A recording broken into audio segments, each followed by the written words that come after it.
Bonsoir à toutes et à tous et bienvenue dans votre émission LFNA TV. Ce soir, nous vous proposons de nous pencher sur le fonctionnement fondamental de la Ligue de football. Qui sont ces personnes qui font vivre la Ligue et vos clubs? Regardez.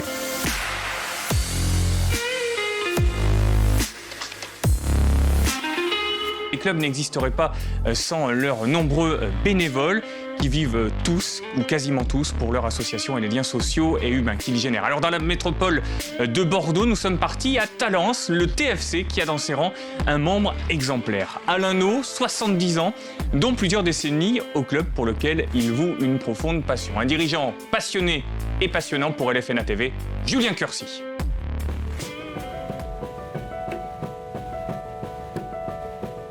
Je m'appelle Alain No, je suis au club du FC Talence. Mon rôle au sein du club est donc dirigeant et intendant de l'équipe 1 et coordinateur de l'école de foot des 6 à 9 ans. Je suis venu au FC Talence parce que j'avais mon ami Robert Gaillard qui est décédé l'année dernière. Donc il m'avait demandé, il y a quelques années de ça, de venir lui donner un coup de main. Comme mon fils avait arrêté le foot, j'avais plus rien. Donc je suis venu le retrouver par amitié. On va le mettre là. Alors Alain, moi je l'ai rencontré il y a 7 ans quand je suis arrivé au club en tant que joueur. Il était déjà très investi. C'était une personne déjà importante, voire indispensable pour le club. Il s'occupe de l'école de foot, il est investi chez les seniors. Il va voir les filles, il va voir les jeunes, il va voir l'équipe réserve. Il va voir tout le monde, il a le club dans le cœur. C'est vraiment une personne que j'apprécie de connaître et vraiment très chouette. Ah mais t'as deux trucs là, regarde, fais attention parce que je les ai mélangés, un pour Christian, pour toi. Prends celui qui est à ta taille là. C'est le papa. C'est le papa sur qui on peut compter s'il nous manque quelque chose, si un joueur a oublié une chaussette, il est prêt à répondre présent pour organiser. Nous, les entraîneurs, on n'a pas besoin de penser à comment faire. Lui, il pense à tout.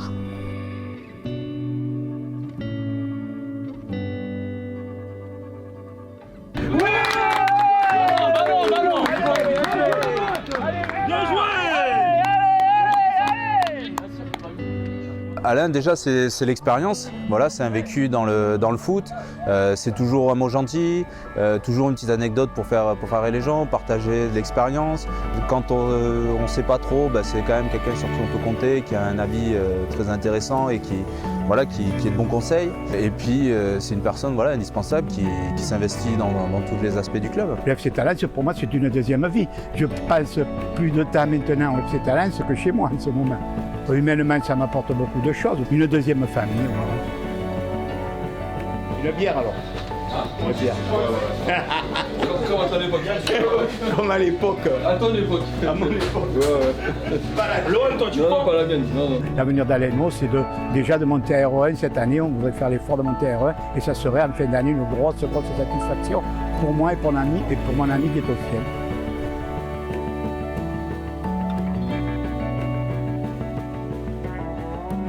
Quel beau portrait que celui proposé par Julien Curcy.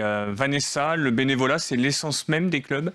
Oui, c'est le plus important dans les clubs. Et puis quand on voit ce bénévole qui voue corps et âme à son club, c'est magnifique. Il y en a de moins en moins, mais c'est important de les mettre en avant. Vous sentez l'érosion du nombre de bénévoles dans les clubs, David? Chez les jeunes, ils font carrière, puis ils arrêtent, alors que là, les anciens, ils prennent une licence de 7 ans, ils restent jusqu'à la mort généralement. Parce que si on leur enlève le club, ils meurent.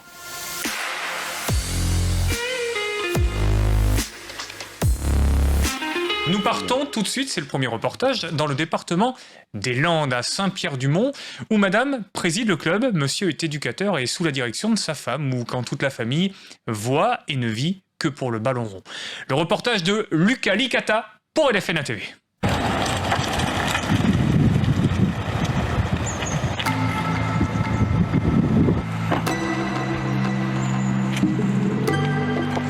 Olivier est un ancien du club qui a été éducateur, en charge aussi de l'équipe senior. Donc ça fait très longtemps, lui, qu'il est au Sporting Club Football. Moi, je suis arrivée beaucoup plus tard et puis la vie a fait qu'on s'est trouvés, on s'est bien trouvés puisqu'on s'est mariés. Des fois on dit il est malin, sa femme est présidente, il a la place assurée. Non, on fait bien la part des choses. On fait bien la part des choses du familial aussi parce qu'on n'est pas toujours d'accord sur tous les projets. Et j'essaie, comme tout responsable technique ou entraîneur général, général de faire passer mes idées. Et des fois, le club, la présidente ou autre, donne pas son aval pour différentes raisons. Mais de façon globale, on est assez tous sur la même longueur d'onde pour faire avancer et structurer ce club sur plein de projets qu'on essaie d'être innovants, mais en tout cas intéressants au sein des licenciés. C'est une passion. Mon père a été éducateur et aujourd'hui dirigeant avec un rôle de référent arbitre. Donc c'est vrai qu'on suit le mouvement, tout le monde suit. Ma mère nous a accompagnés, ma soeur est venue à l'occasion aussi observer son frère et de temps à autre ses neveux. Donc c'est vrai que c'est prenant, mais c'est vraiment du plaisir avant tout. Olivier, je l'ai connu avec mon gamin parce qu'il a joué au foot avec mon gamin. Donc ça fait quelques années. Et Nathalie, elle est arrivée de par un peu avant le mariage d'Olivier et de Nathalie. Elle était là, mais c'est une très bonne présidente. Elle est bien entourée, je suis bien entourée d'Olivier. Bon, c'est pas un fils, mais presque. Aujourd'hui, on va faire on va commencer par cet atelier-là, qui s'intitule Les permis, je ne sais pas. Ouais. Et les parents sont invités à accompagner les enfants. On y va, on est content, vous êtes en forme, ouais. C'est vrai que nous avons des week-ends qui peuvent être le plus souvent un petit peu séparés en termes d'activité. Il va, Olivier, accompagner l'équipe première, mais également en tant qu'RTJ, il se donne l'obligation de suivre chaque équipe pour voir comment ça se passe, analyser avec le coach. Donc ça veut dire que le plus souvent, nous ne sommes pas ensemble. C'est pour ça que c'est important de trouver des moments à nous. Voilà, des moments très simples, un petit café entre couples, aller faire une sortie tous les deux, avec le petit dernier, dans la mesure du possible, bien entendu. On a des semaines chargées, mais voilà, c'est aussi notre vie de couple qui est comme ça, et on n'oublie pas non plus nos amis, notre famille, à qui on essaie de rendre l'appareil, parce qu'on demande beaucoup aussi aux grands-parents, même si les enfants ont grandi, de venir filer un coup de main de temps à autre pour aller chercher au collège, au lycée, ou le petit dernier qui passe ses journées la semaine avec papy et mamie. Salut. Ça nous arrive d'avoir des désaccords à propos du club parce que j'ai une vision pas entrepreneuriale, ça serait trop exagéré, mais quand même nous avons une structuration qui amène un aspect financier. Donc c'est même pour une bénévole comme je suis et comme les membres du conseil d'administration, on est tous bénévoles, on a une dimension financière avec une viabilité du club. Il est obligatoire de penser, pas aujourd'hui, mais penser au futur. Donc Olivier propose, les éducateurs proposent des suggestions et c'est pas une dictature, on est tous là pour parler, mais il y a des choses qui sont faisables et des choses qui ne le sont pas momentanément. C'est pas le club d'Olivier et Nathalie, on est bien entouré par les dirigeants avec une super secrétaire Sylvie qui était là avant, un trésorier Philippe qui était là aussi avant, José qui fait énormément de travail au sein de la structuration administrative de l'école de foot, et on a Jean-Pierre, le vice-président qui est sur tous les fronts aussi. J'oublie pas aussi la cellule communication, nous avons Greg, Pauline, Philippe, je ne vais pas tous les passer, mais ils ont une importance énorme. Et on a aussi des éducateurs à qui je fais énormément confiance, et en tout cas j'essaie de leur donner l'appareil sur leur investissement et de les accompagner du mieux possible. Voilà, on n'est pas tous des Guardiola ou autres, mais ça c'est pas le plus important, c'est transmettre une passion et des valeurs, et c'est super important à mes yeux. Et c'est super important, effectivement, pour le football de Saint-Pierre-du-Mont. On remercie les dirigeants de ce club de nous avoir accueillis. La prochaine fois, on ne serait pas contre quelques petites tranches de jambon, parce qu'on n'est pas très loin de Bayonne quand même. Ça peut être utile, mais on ne va pas faire le tour de la gastronomie.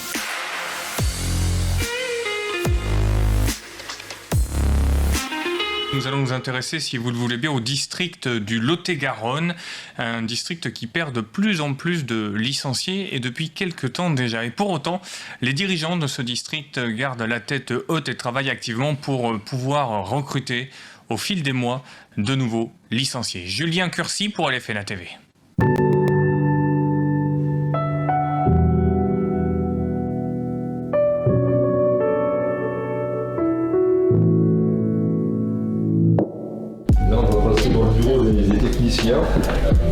Bureau des techniciens, ils sont ici tous les deux présents. Alain Delpech, technicien CTD PPF, et maintenant Benoît Martineau. Bonjour. CTDAP. On a ici notre salle de réunion qui a été revue ces derniers mois au niveau de l'aménagement. Là ici une nouvelle salle, cette salle pour les commissions, qui est également en cours d'aménagement, aussi bien au niveau de tout ce réseau informatique que de la visio, le local matériel de nos techniciens. Je m'appelle Michelet Sylvain, président du district du football Lot-et-Garonne. Notre rôle, comme nous l'avions évoqué durant notre campagne, notre rôle c'était surtout d'être auprès des clubs. Le soutien auprès des clubs, notre présence, l'accompagnement des clubs à tous les niveaux. Ça peut être aussi bien au niveau de la technique, de l'arbitrage, au niveau de la constitution des dossiers d'aide, parce qu'aujourd'hui le problème que nous rencontrons sur nos petits territoires, ce sont souvent des petits clubs ou moyens clubs, et on a besoin d'être auprès d'eux tout le temps pour les accompagner, pour les aider, parce que ça ne repose que sur du bénévolat. Et dans de nombreux clubs, il n'y a que des bénévoles, très peu de salariés, et on a besoin d'être auprès d'eux pour les accompagner au quotidien.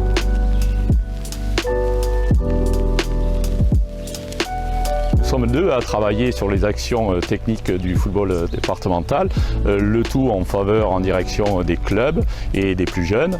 Il y a deux axes très forts en ce qui me concerne, c'est la formation, la détection, et le troisième qui englobe le tout, c'est l'aide aux clubs et en particulier au niveau des équipes de jeunes. Je pense que c'est un rôle primordial d'aider les clubs, de faire en sorte que les clubs progressent à tous les niveaux, au niveau structurel, mais aussi au niveau de la formation, au niveau des détections. Et ensuite, ce qui me semble important, c'est l'aide qu'on peut apporter aux éducateurs afin de favoriser un travail cohérent et intéressant avec les jeunes. Pour moi, c'est une grande famille. Dans mon idéal, c'est le plaisir de partager une passion.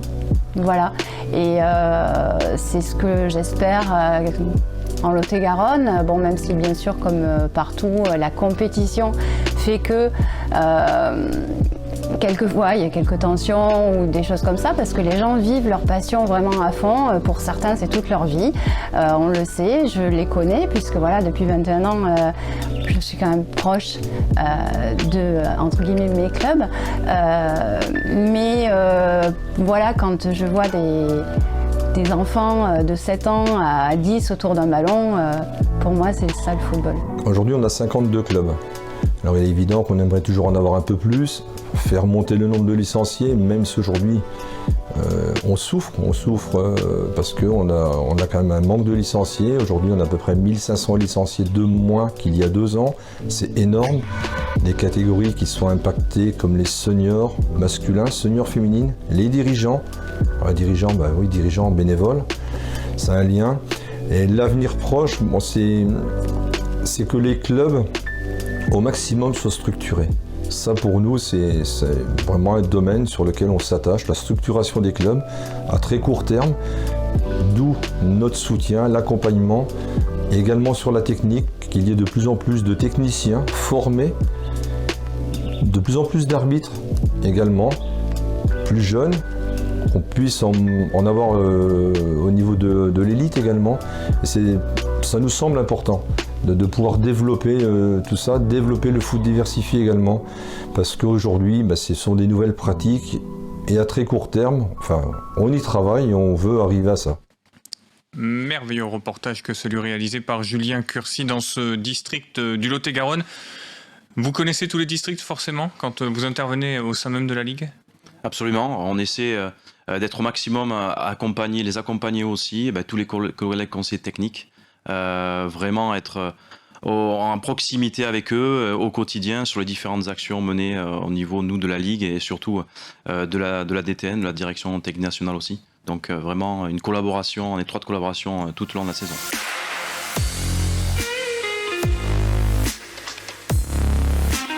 Un personnage du football international, national, régional, c'est le délégué. Le délégué qui fait un petit peu le lien entre les arbitres et les joueurs, entre les vestiaires et les présidents parfois, et le délégué justement qui a un rôle très important. Jean Boesso fait partie justement de cette corporation, pourrait-on dire, et Florian Sabatier est allé le rencontrer.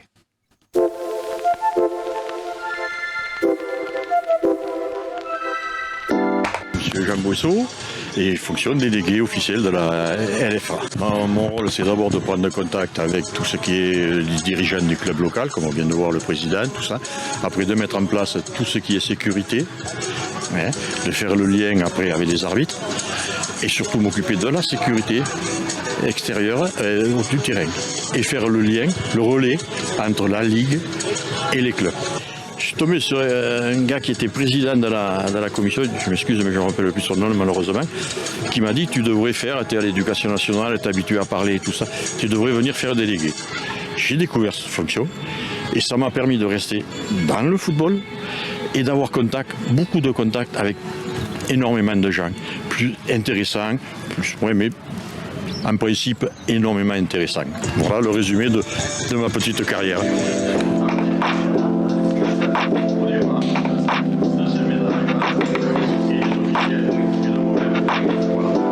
Le délégué, j'ai envie de dire, c'est comme un arbitre, il est aussi important que nous. Quand on arrive au stade, il est déjà là, c'est lui qui nous accueille. On rentre dans nos vestiaires, il y a les maillots. J'ai envie de dire, pour nous, c'est royal, on n'a pas besoin de courir après les maillots, la tablette, tout est fait. Donc dans cette fonction-là, et puis pour moi, c'est tout aussi important que nous. C'est-à-dire que dans notre déroulement du match, ça nous met à l'aise de suite et dans de bonnes conditions.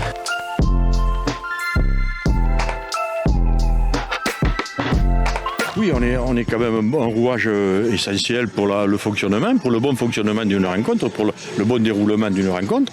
On est un rouage essentiel. Si on ne prépare pas le match comme il faut, il peut y avoir des dysfonctionnements. Les gens peuvent dire « ouais, mais il n'a pas fait ci, il n'a pas fait ça ». Il faut le faire sérieusement comme il faut.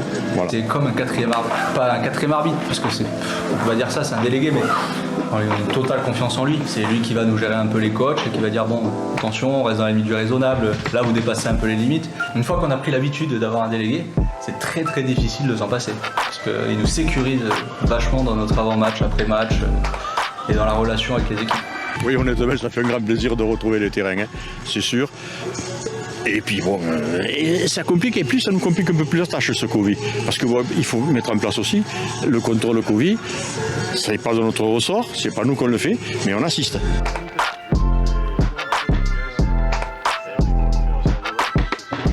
Moi, le rôle primordial, c'est le relationnel. C'est le relationnel avec toutes les composantes de la rencontre. Pour moi, c'est le plus important. Et si on peut passer par faire du relationnel, il ne faut pas venir faire délégué, c'est pas la peine. Jean Boesso le disait, Seyd N'Jimi, on a eu l'habitude de se croiser par le passé sur les terrains. C'est vrai que le délégué a ce rôle.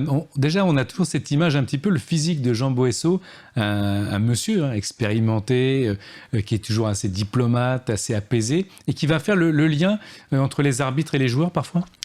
Indispensable.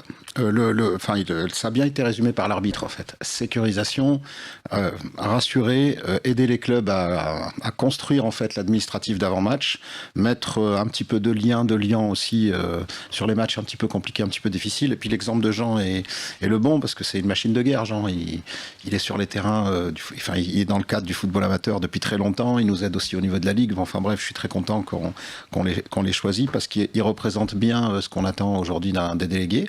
Puis il faut savoir que l'ex-Centre-Ouest n'en disposait pas autant que l'ex-Aquitaine et ça nous a permis quelque part de généraliser les délégués sur l'ensemble de nos compétitions régionales. C'est un rôle clé, le rôle de délégué ? Oui, parce que c'est un quatrième officiel en quelque sorte, comme l'a très bien dit l'arbitre, et ça nous permet aussi d'avoir un autre regard, on l'espère le moins souvent possible, disciplinaire, dès lors qu'il convient d'avoir des rapports de gens soi-disant assermentés, en tout cas dans notre domaine. Président Robert Novet, il y a un lien qui existe entre les clubs et les délégués quand ils arrivent. Il y a un accueil spécial. On sait qu'on a besoin de lui, donc on essaye pas de le chouchouter. Non, mais je veux dire, c'est pas malhonnête ce que je veux. Il y a pas de. Oui, je comprends bien. Non, mais ce que je veux. Invite pas. Non, mais ce que je veux dire, c'est que voilà, il y a un rapport quand même de sympathie, voire de complicité, parce qu'on sait que cet homme-là peut vous rendre un grand service au cas où ça peut déraper. Donc c'est important. Non, on les accueille comme on accueille les arbitres, Bien souvent, ils arrivent déjà bien souvent un petit peu avant les arbitres et ça se passe très bien. Bon, nous, on a la chance au niveau de la Ligue Nouvelle-Aquitaine d'avoir des délégués. Ça se passe toujours très bien. Je n'ai pas connaissance, je n'ai pas souvenir de problème avec un délégué. C'est pas la même chose qu'un arbitre, donc, mais il est là aussi pour nous aider aussi. Donc voilà, donc ça se passe toujours très bien. Et on les accueille comme on accueille un arbitre, comme on accueille les autres équipes adverses. Il n'y a pas de souci. Saïd N'Jimi, le délégué a une fonction particulière, on l'a dit, on l'a vu. Est-ce que c'est parfois des anciens arbitres qui peuvent devenir délégués? C'est pas forcément toujours le cas, mais ça arrive. Peut-être parce que le prolongement naturel, d'une certaine manière, de la fin de carrière d'arbitre, pour rester dans le contexte du foot avec l'indépendance nécessaire, c'est vrai que naturellement, les anciens arbitres se dirigent vers une fonction de délégué. C'est très intéressant aussi parce que ça permet à l'arbitre d'être rassuré, puisque indépendamment de son rôle de délégué, il a eu une expérience antérieure d'arbitre. Et puis enfin, je voudrais dire qu'on fait tout pour féminiser, pardonnez-moi, le rôle de délégué, puisque j'aimerais qu'on ait de plus en plus de délégués femmes sur le bord des terrains. C'est mon éternel discours, un peu de douceur dans un monde de brutes nous fera encore moins de mal. Et puis ce que j'apprécie chez les dames, vous aussi Denis, c'est qu'elles sont extrêmement carrées, surtout sur les machines à laver. Et en l'occurrence, avec une femme au bord des terrains, on est persuadé que ça puisse bien se passer. C'est évidemment un petit clin d'œil tout à l'heure. Ne réduisez pas ma vision de la femme aux machines à laver, s'il vous plaît. Saïd N'Jimi, oui, les femmes, on l'a vu aussi dans l'arbitrage avec Stéphanie Frappard, qui fait de très belles carrières. Oui, et puis qui vraiment illumine notre arbitrage. Et c'est pas un mot assez fort, parce que je trouve que c'est parfait ce qu'elle fait. Et puis merci Denis pour la passe décisive, puisqu'on a 140 arbitres féminines dans notre territoire sur 700 au niveau national. On n'en est pas peu fiers, et on est très content d'avoir de plus en plus de femmes sur les terrains.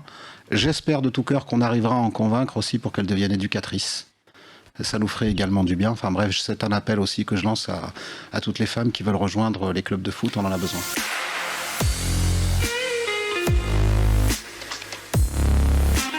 Nous partons au Taillan Médoc en Gironde, à l'AS Taillanaise. Alexandre Tapp aide le club à poursuivre sa structuration. Enfant du club, il est engagé et bienveillant auprès des enfants de son groupe d'enfants. Un reportage de Julien Curcy pour LFNA TV.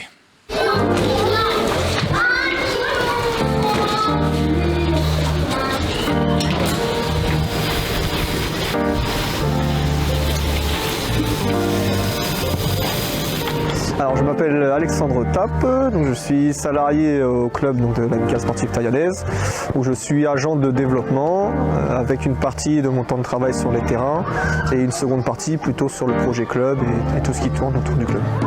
Alors sur la partie terrain, donc je suis RTJ, les catégories U6 à U19 depuis cette saison. Donc ça comprend l'accompagnement des coachs, l'intégration sur le plan de formation pour les envoyer aux formations du district. Ça comprend tout ce qui est création des séances d'entraînement, les cycles, etc.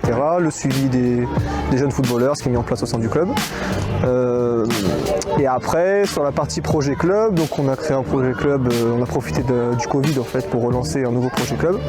Et donc à partir du constat qui a été fait sur la situation du club, on a recensé un petit peu les axes qui étaient un peu prioritaires à développer sur les prochaines saisons. Et donc mon rôle, c'est de coordonner un petit peu tous les responsables de commission sur ce qui peut être fait pour atteindre nos objectifs. On accompagne aussi les joueurs qu'on suit depuis que tout petit. On les accompagne durant leur cursus ici au Taillan. Puis on espère les emmener loin. Je mets que des bains.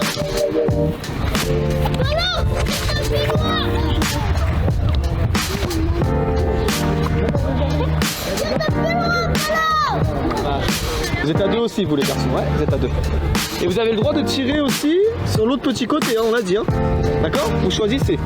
Nous avons souhaité leur mettre, je dirais, le pied un petit peu à l'étrier, qu'ils aient un premier emploi, qui plus est dans le sport, puisque c'est quelque chose qui les affectionne.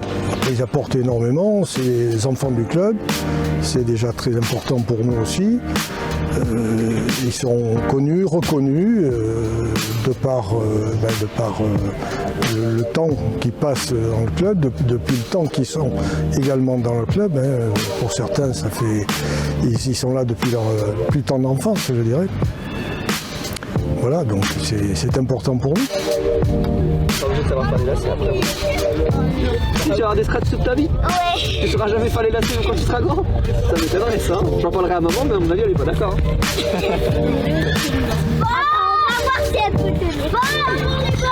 Au niveau des relations avec les jeunes, alors sur les tout petits, on est vraiment sur le plaisir de la pratique. Donc on a, notamment sur les catégories U6, U7, on prépare pour eux tout un tas de jeux qu'ils connaissent déjà en fait pour les avoir fait à l'école. Avec la seule variante, c'est que on leur met un ballon dans les pieds et sans s'en rendre compte, en fait, la saison est divisée en 5 parties par exemple pour les U6, U7. Et en fait, à chaque période de l'année, on travaille quelque chose de spécifique. Eux ne se rendent pas compte, eux ils s'amusent et puis en fait nous ça nous permet de les corriger, de commencer à leur apprendre 2-3 choses. Et voilà, on s'assure que le plaisir y est. J'aimerais bien que vous posiez vos sacs correctement sous le tableau blanc. Parce que quand vous les mettez partout, c'est dans le passage. Vous les mettez bien au fond. Sous le tableau blanc, on passe. Allez, les voitures, allez, on rentre. Ça renforce les liens entre les jeunes et le club. Ça leur permet de créer des ponts, un pont amical, des liens au sein du club, et ça leur permet aussi de voir ce que peut faire un jeune au sein du club, comment il peut s'investir, de quelle manière, et qu'il y trouve aussi du plaisir et un avenir. Il y a beaucoup d'accompagnement à faire, c'est des places où ça tourne beaucoup. Là, les jeunes qu'on accueille qui sont en études, quand ils sortent d'études, ils sont plus forcément dans la région où ils rentrent dans la vie professionnelle, donc ils sont plus forcément disponibles. Donc ça, c'est un petit peu un éternel recommencement, mais c'est forcément un axe prioritaire pour n'importe quel club, je pense. Mais non, on est pas nickel. On est troisième. C'est bon les garçons. Un exemple parmi tant d'autres sur cette belle région de la Nouvelle-Aquitaine au sein de la Ligue Noureddine El Attaoui. Je rappelle que vous êtes chargé de mission au sein de la LFNA. Est-ce que vous pouvez nous résumer ce qu'est un service civique finalement ? Le service civique, c'est un dispositif qui a été initié par l'État en 2010 et qui consistait à proposer une mission d'intérêt général à des jeunes de 16 à 25 ans. Ça ne doit pas se substituer à un emploi. Ce n'est pas un emploi, on ne parle pas de job, on ne parle pas de contrat de travail, on parle plutôt de mission, de volontaire et de service d'intérêt général. Donc proposer un temps aux jeunes pour qu'ils se rendent utiles au sein de la société. Alors ça peut se faire dans une association et là ça concerne nos clubs de foot. Et comment ça s'organise ? Comment on fait pour obtenir ce service civique dans son club ? Pour ceux qui n'ont pas encore franchi le pas et qui nous regardent au travers de l'LFNA TV, vous pouvez nous expliquer cette méthodologie d'accompagnement ? Alors le constat qu'on a fait nous en 2018, c'est déjà de voir que ce dispositif était très peu inscrit dans les clubs de foot. Pourquoi ? Parce que pour recevoir des services civiques, il faut un agrément de l'État.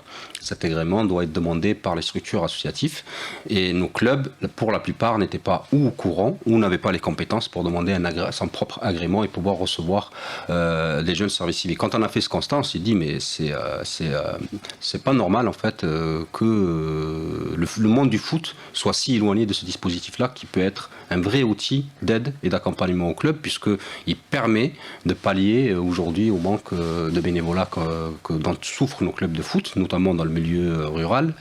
Et donc, l'idée, c'était de faciliter donc, la vie des clubs en demandant un agrément régional qui nous permette de mettre à disposition des jeunes au sein des clubs. Donc, l'agrément LFNA nous permet, d'avoir des jeunes à la LFNA. C'est-à-dire qu'aujourd'hui, on a un agrément avec l'État de 1000 services civiques que la LFNA se donne comme possibilité de mettre à disposition des clubs. Ce qui veut dire, techniquement parlant, et pardon d'insister là-dessus, je suis président de club en Corrèze, ou peu importe le département. Je suis en 2e, 3e division de district. Oui. Premièrement, est-ce que je suis éligible, oui ou non ? Bien sûr, toutes les associations sont éligibles. Deuxièmement, est-ce que ça me coûte de l'argent, oui ou non ? Oui, mais à un moindre coût. Pourquoi? Parce que déjà, en termes d'accompagnement administratif sur tout ce qui est montage de dossiers, sur tout ce qui est saisie sur la plateforme ELISA, puisque c'est une plateforme mise en place par l'État qui nous permet de saisir directement les contrats et d'avoir l'interface avec l'État.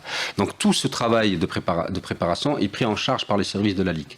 Le président de club dont vous parlez n'a plus qu'à nous solliciter à nous en direct, nous transmettre la candidature d'un jeune et surtout identifier la mission. C'est l'élément central en fait du dispositif service civique. C'est-à-dire que nous, notre agrément ne nous permet pas de faire ce qu'on veut. On a signé cet agrément avec l'État avec une charte de qualité, avec des axes de mission qui sont déjà prédéfinis avec l'État. On ne fait pas n'importe quoi et... Exactement. D'accord. Donc c'est structuré et c'est une sorte de professionnalisation indirectement aussi. Indirectement. C'est-à-dire que c'est pas de la professionnalisation, mais on évite que ce dispositif soit utilisé pour autre chose. Est-ce qu'il a des missions spécifiques, le service civique? Oui. Donc nous, on a un agrément qu'on a validé avec les services de l'État et notamment le travail qu'on a effectué avec Virginie Capot qui a fait un excellent travail sur le dossier avec nous. On est parti sur 5 axes de mission. Le premier axe consiste à développer tout ce qui est mission autour de la citoyenneté. Nous, on a un outil fédéral qui est extraordinaire à développer dans le club pour les aspects citoyenneté, qui s'appelle le PEF, le projet éducatif fédéral. Mais les clubs peuvent développer aussi d'autres thématiques citoyennes à développer avec leurs jeunes. Ça peut être autour de l'environnement, ça peut être autour des discriminations, ça peut être autour de la malbouffe. Donc ça, c'est le premier axe. Le deuxième axe, ça consiste à accompagner le jeune, et le jeune accompagne le club dans toutes les missions de communication. Ça peut être les réseaux sociaux, ça peut être aller couvrir des rencontres, ça peut être aller couvrir des événements, mais en tout cas aider à la communication du club. Mais ils ont un tuteur? Oui. Qui est à la Ligue, donc? C'est un élément obligatoire. Chaque club qui demande un service civique non seulement doit nous présenter un projet d'accueil qui tienne la route, qui cadre avec notre charte de qualité, mais aussi avec un tuteur qui doit l'accompagner. Ça veut dire que techniquement, et pardon d'insister là-dessus, mais pour que tout le monde comprenne bien, la Ligue a un secrétariat qui se charge de faire les dossiers pour les clubs. Tout à fait. C'est ça? Vous les supervisez donc tous les deux? Nous, on reçoit une demande d'un club pour recevoir un jeune. En général, ils ont déjà le candidat ou la candidate. Si ils sont au fait du dispositif, ils vont nous envoyer un projet bien bouclé avec une mission bien définie, un tuteur et un plan pour le jeune. S'ils n'ont pas l'habitude, nous on les accompagne à bien flécher leur mission et à bien mettre les choses en place pour qu'on puisse être dans les clous. Est-ce qu'il faut avoir des compétences spécifiques pour occuper un service civique? Aucune. Justement, on ne doit pas demander des compétences aux jeunes, on doit juste demander aux jeunes d'avoir une motivation. Je suis nul à l'école, pardon Noréline, je suis nul à l'école. Socialement, je suis victime de plein de choses, et notamment de la misère. Vous leur tendez la main à ces jeunes-là? Bien sûr, aucune discrimination, mais on tend la main à des jeunes qui sont complètement décrochés du système scolaire, mais aussi à des jeunes qui sont en STAPS ou autres, qui sont dans une démarche plus d'études, voire même professionnelle. Combien il y a de candidatures par an? Comment ça se passe? Vous évoquiez 1000 postes, est-ce qu'ils sont tous pourvus? Non, pour le moment non, mais on y travaille. Nous, on a eu, à cause du Covid, une baisse de demande qui a été significative sur la saison 2019-2020. Et là, on repart, on est sur une estimation aujourd'hui en 2021-2022 de 600 services civiques déployés dans les clubs. Et à terme, donc, vous voulez arriver à ces 1000? À terme, on a quasiment 1500 clubs. Donc, si on considère que chaque club peut avoir un service civique, c'est minimum 1500 à terme. Je suis un club de National 3. Je veux 10 services civiques. Est-ce que vous me les octroyez? Bien sûr, si les missions sont fléchées, que ça cadre avec les missions et qu'il y a des personnes, des tuteurs pour accompagner les jeunes. L'aspect accompagnement est très important. Donc, le nombre là, ce qui peut poser problème, c'est surtout l'accompagnement qu'on va donner aux jeunes. Il ne s'agit pas de faire signer des missions aux jeunes pour les larguer dans la nature. Il faut les accompagner. L'accompagnement, il consiste à leur donner les moyens pour mener à bien leur mission dans le club, les accompagner dans leur mission.